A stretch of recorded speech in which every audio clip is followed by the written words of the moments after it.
సంబంధించి నిరాహరణ దీక్ష చేపట్టారు. ప్రస్తుతం మనతో పాటు ఇక్కడ ఉన్నటువంటి ఉద్యోగులు ఉన్నారు. వారితో మాట్లాడి మరిన్ని విషయాలు తెలుసుకునే ప్రయత్నం చేద్దాం. చెప్పండి మేడం. విద్యుత్ సంస్థలో మేము ఆర్టిజన్స్ అని మాకు పేరు పెట్టిరండి. మేము ఒక 20-30 ఇయర్స్ నుంచి ఇక్కడ చేస్తున్న వాళ్ళే ఉన్నారు. అందరూ ఎక్స్పీరియన్స్డ్ ఆర్టిజన్స్ అందరూ ఒక 30 ఇయర్స్ సర్వీస్ ఉన్న వాళ్ళే ఉన్నారు మొత్తం. ఇప్పుడు రిటైర్మెంట్కి కూడా దగ్గర ఉన్నారు అందరూ. మేము ఆల్రెడీ ఇంతకుముందు తెలంగాణ గవర్నమెంట్ వచ్చినప్పుడు మీకు పర్మనెంట్ చేస్తాం ఖచ్చితంగా అని చెప్పి మాకు వాగ్దానం చేయడం జరిగింది. మీకు ఈ విద్యుత్ సంస్థలో చేస్తున్న వాళ్ళకి అందరికీ 22,000 మెంబర్స్కి అందరికీ పర్మనెంట్ చేస్తున్నాము అని చెప్పేసి కేసీఆర్ గారు అసెంబ్లీలో చెప్పడం జరిగింది. ఆ విషయం విని మేము సంతోషపడేంత లోపలనే మాకు మళ్ళీ 1947 సంబంధించిన స్టాండింగ్ ఆర్డర్స్ అది మాకు ఎక్కడా తెలియని విని ఎరగని రీతిలో మాకు ఆర్టిజన్స్ అనేసి మాకు పేరు పెట్టేసి దాంట్లో అన్ని కుదింపులు చేసేసి మాకు లీవ్స్ లేవు, మెడికల్ లీవ్స్ లేవు, మాకు మొత్తం సర్వీస్ అంతా తగ్గించేసిర్రు. మాకు ఆల్రెడీ మేము 20 ఇయర్స్ సర్వీస్ కుదింపు చేసేసి 2018లోనే మేము జాయిన్ అయినట్టుగా మాకు సర్వీస్ని తగ్గించిర్రు. మొత్తం అందరూ ముందు సీనియారిటీ ఉన్నవాళ్ళు జూనియర్స్ అందరూ ఒకటే సర్వీస్ లాగా కౌంట్ చేసిర్రు. సరే ఓకే అయినా పర్వాలేదని మేము అనుకున్నాము.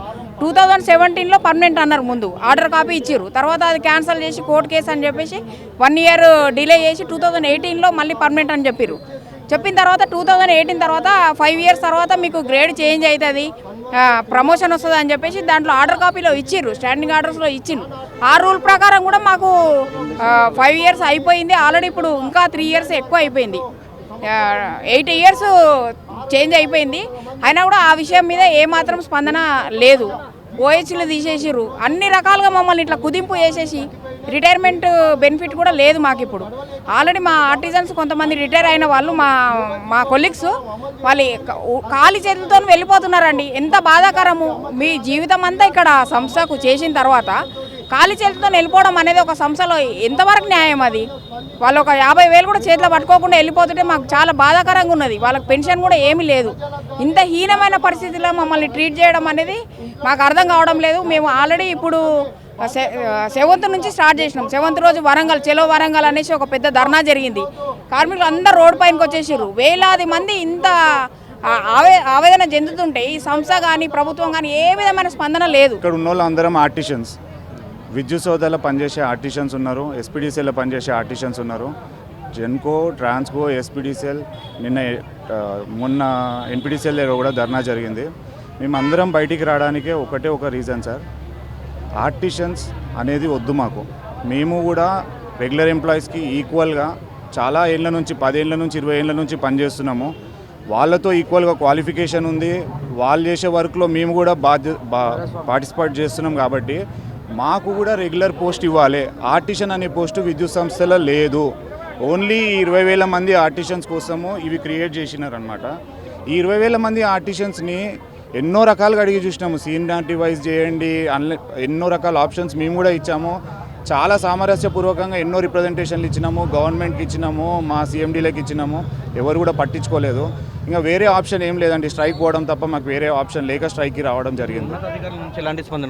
ఎలాంటి స్పందన లేదు సార్. అందరు ఒకటి మాట, ఉన్నతాధికారులతోటి మాట్లాడితే మీరు ఇచ్చిన రిప్రజెంటేషన్ మేము ఫైల్ రూపకంగా రన్ చేసినాము, ఆ ఫైల్ గవర్నమెంట్ దగ్గర పెండింగ్ ఉంది, వాళ్ళు ఏమి ఒపీనియన్ ఇస్తే దాన్ని బేస్ చేసుకొని మేము ఆర్డర్ రిలీజ్ చేస్తామని అన్నారు. ఎన్నో ఏళ్ళ నుంచి చెప్తున్నారు సార్, ఇదే సీఎండీలు మారుతూ ఉన్నారు.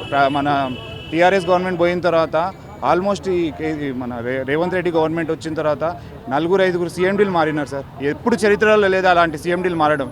సీఎండీలు ఎందుకు మారుతున్నారో మరి గవర్నమెంట్కి తెలియాలి, ఈ యాజమాన్యం తెలియాలి. వాళ్ళిద్దరికి ఏం కమ్యూనికేషన్ గ్యాప్ వస్తుందో మనకైతే తెలియదు.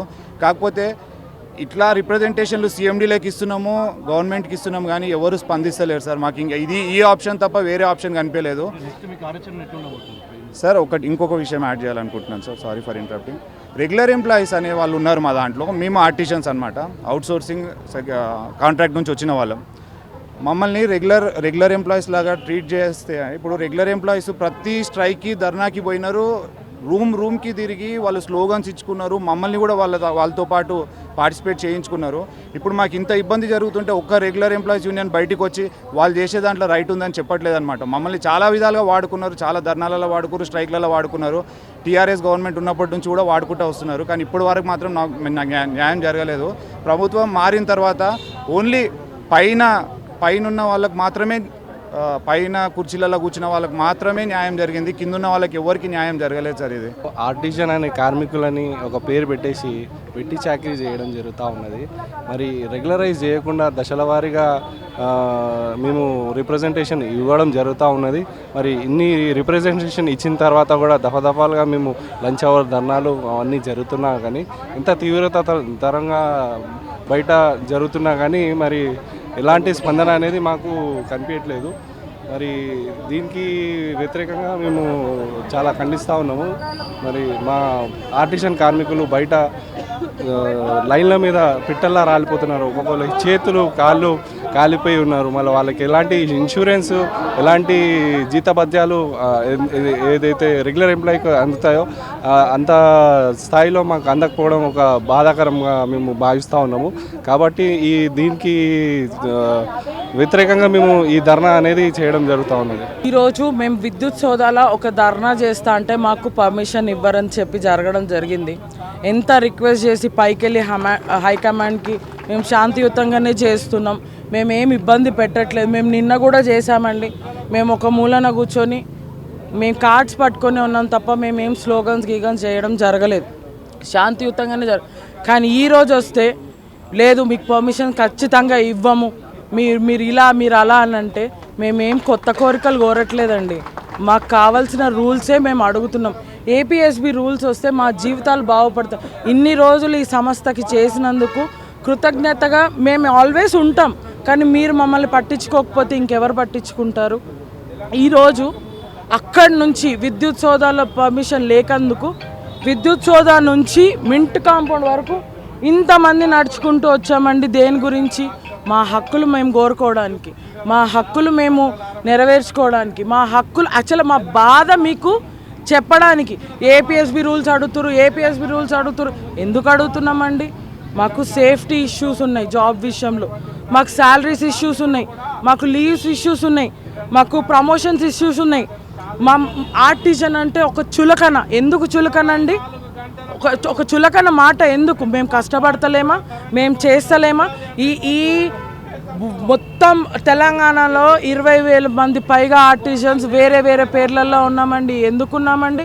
మేము పని చేస్తేనే కదా ఆ రోజు మీరు పెట్టుకున్నది. మేము పని చేయకపోయి ఉంటే మీరు పెట్టుకునే వాళ్ళు కాదు కదా. ఈరోజు అదే మమ్మల్ని మీరు టర్మినేట్ చేస్తా అంటే ఇదే ప్రభుత్వం గతంలో మేము పర్మనెంట్ మమ్మల్ని ఇందులో విలీనం చేసినప్పుడు ఖండించినారు. మరి అదే ప్రభుత్వం ఈరోజు ఉందండి. మా బాధలు కొంచెం వినండి. వర్క్ అలొకేషన్ లేదు మాకు. రెగ్యులర్ ఎంప్లాయీస్కి ప్రతి క్యాడర్కి ప్రతి ఈవెన్ పిఎన్జీ కానీ అకౌంట్స్ కానీ ఇంజనీరింగ్ కానీ ఏ దానికి ఏ డిపార్ట్మెంట్ వాళ్ళకు వర్క్ అలొకేషన్ అనేది ఉంది. మా ఆర్టిషన్స్కి ఏ వర్క్ అలొకేషన్ లేదు. నేను ఇంజనీరింగ్ క్యాండిడేట్ని, బీటెక్ ట్రిపుల్ క్యాండిడేట్ని, నేను గ్రేడ్ 1 క్యాండిడేట్ని. నాకు ఆర్టిషన్ గ్రేడ్ 1 అని ఇచ్చారు.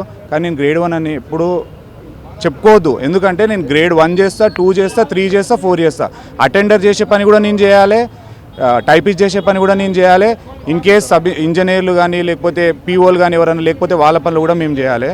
అన్ని దాంట్లో మమ్మల్ని వాడుకుంటున్నప్పుడు ఏపీఎస్సిబి రూల్స్ ఇవ్వడానికే మాత్రం మాకు ఇవ్వడానికి ఎందుకో ప్రాణం ధరిస్తలేదో మాకు అర్థం అవ్వట్లేదు. మెడికల్ లీవ్స్ ఇంకా చాలా విధాలుగా మేము మోసపోతున్నాము. సో మా అందరికీ న్యాయం జరగాలి. టర్మినేషన్ ఆర్డర్స్ ఇస్తామని చెప్పి చాలా బెదిరింపు కాల్స్ వస్తూ ఉన్నాయి.